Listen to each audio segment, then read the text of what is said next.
پاک صلی اللہ علیہ وسلم کی سیرت طیبہ کے سلسلے میں قوم کے نونہالوں کے لیے سیرت طیبہ صلی اللہ علیہ وسلم کے سلسلے میں بیانات کا سلسلہ جاری ہے۔ آج ہم جس موضوع پہ بات کریں گے اس کا عنوان ہے بدر کی لڑائی سن 2 ہجری۔ بدر کی لڑائی سن 2 ہجری۔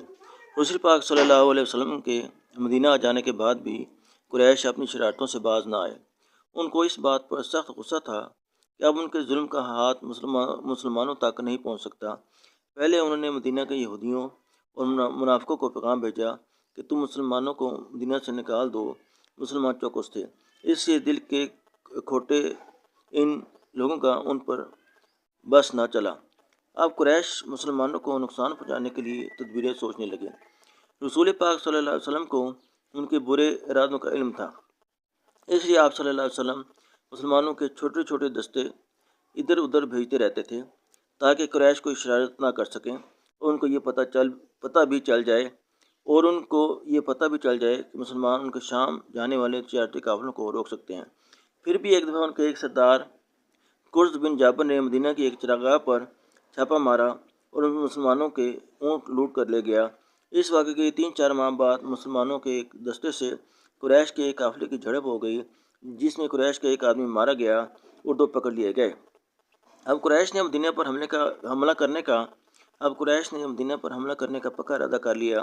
انہوں نے ابو سفیان کی سرداری میں ایک بڑا تجارتی قافلہ شام بھیجا تاکہ وہاں سے اپنے مال کے بدلے میں جو سامان اور منافع ملے اس سے لڑائی کی خوب تیاری کریں۔ جب یہ قافلہ شام سے واپس آ رہا تھا، مسلمان اس کو روکنے کے لیے نکلے۔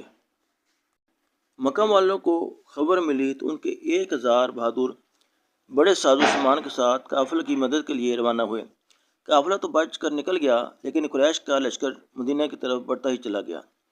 مدینہ سے تقریباً 80 میل دور جنوب مغرب کی طرف بدر کے مقام پر ان کا سامنا مسلمانوں سے ہوا۔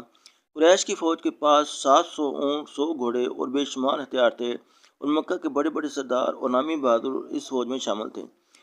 ادھر مسلمان صرف 313 تھے۔ پورے لشکر میں 2 یا 3 گھوڑے تھے اور 70 سواری کے اونٹ۔ پھر بہت سے مسلمانوں کے پاس پورے ہتھیار بھی نہیں تھے، مگر ان کے ایمانی جوش کا یہ حال تھا۔ راستے میں جب رسول پاک صلی اللہ علیہ وسلم نے ان کی رائے لی تو حضرت مقداد رضی اللہ تعالیٰ عنہ نے اٹھ کر کہا، یا رسول اللہ صلی اللہ علیہ وسلم، ہم موسیٰ علیہ السلام کی قوم کی طرح نہیں کہیں گے کہ تو اور تیرا رب جا کر لڑے، ہم تو یہیں بیٹھے ہیں۔ خدا کی قسم، جب تک ہمارے دم میں دم ہے ہم آپ کے دائیں لڑیں گے اور بائیں لڑیں گے، آگے لڑیں گے اور پیچھے لڑیں گے۔ لڑائی شروع ہونے سے پہلے رسول پاک صلی اللہ علیہ وسلم نے بڑی عاجزی سے دعا مانگی، یا اللہ اگر یہ تھوڑے سے مسلمان مارے گئے تو پھر قیامت تک تجھے پوجنے والا کوئی نہ ہوگا۔ الہی تو نے مجھ سے جو وعدہ کیا ہے اس کو پورا کر۔ اس زمانے میں رواج تھا کہ پہلے 1-2 آدمی میدان میں نکل کر لڑتے، پھر عام لڑائی شروع ہوتی۔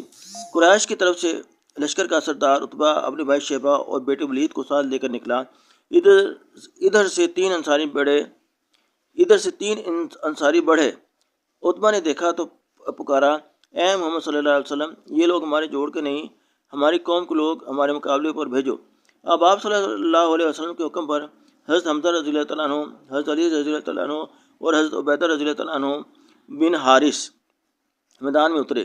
لڑائی شروع ہوئی تو حضرت حمزہ رضی اللہ تعالیٰ عنہ نے عتبہ کو اور حضرت علی رضی اللہ تعالیٰ عنہ نے ولید کو قتل کر دیا، لیکن حضرت عبیدہ رضی اللہ تعالیٰ عنہ شیبہ کے ہاتھ سے زخمی ہو گئے۔ حضرت علی رضی اللہ تعالیٰ عنہ نے آگے بڑھ کر شیبہ کو بھی قتل کر دیا اور زخمی عبیدہ رضی اللہ تعالیٰ عنہ کو میدان سے اٹھا لائے۔ لڑائی شروع ہو گئی۔ مسلمان بڑی بہادری سے لڑے اور اپنے سے 3 گنا کافروں کو شکست دی۔ قریش کے 17 آدمی مارے گئے، جن میں ان کے بڑے بڑے سردار بھی شامل تھے۔ ابو جہل کو 2 انصاری جوانوں معاذ رضی اللہ تعالیٰ عنہ اور معوذ رضی اللہ تعالیٰ عنہ نے ڈھونڈ کر قتل کیا، کیونکہ انہوں نے سنا تھا کہ وہ رسول پاک صلی اللہ علیہ وسلم کو گالیاں دیتا ہے۔ 17 آدمیوں کو مسلمانوں نے قید کر لیا۔ ان قیدیوں کو انہوں نے بڑے آرام سے رکھا، جو کچھ گھر میں پکتا ان کے سامنے لا رکھتے اور خود کھجورے کھا کر گزارا کر لیتے۔ دولت مند قیدیوں کو ان کے رشتہ دار ایک خاص رقم جسے فدیہ کہا جاتا ہے دے کر چھڑا لے گئے۔ پڑھے لکھے غریب قیدیوں سے کہا گیا کہ وہ 10 مسلمان بچوں کو پڑھنا لکھنا سکھا دیں تو انہیں چھوڑ دیا جائے گا۔ جو قیدی غریب تھے اور لکھنا پڑھنا بھی نہیں جانتے تھے ان کو ویسے ہی آزاد کر دیا گیا۔ بدر کی لڑائی ہجرت کے دوسرے سال رمضان کے مہینے میں ہوئی۔ اس شخص کی خبر مکہ پہنچی تو ہر طرف کوہرام مچ گیا۔ بدر میں جو کافر مارے گئے تھے ان کے رشتہ دار عورتیں ان کے بیان کرتیں اور مردوں کو ان کا بدلہ لینے پر اکساتیں۔ ان کے بیان اور تانے سن کر قریش نے مدینہ پر حملہ کرنے کے لیے زور و شور سے تیاریاں شروع کر دیں۔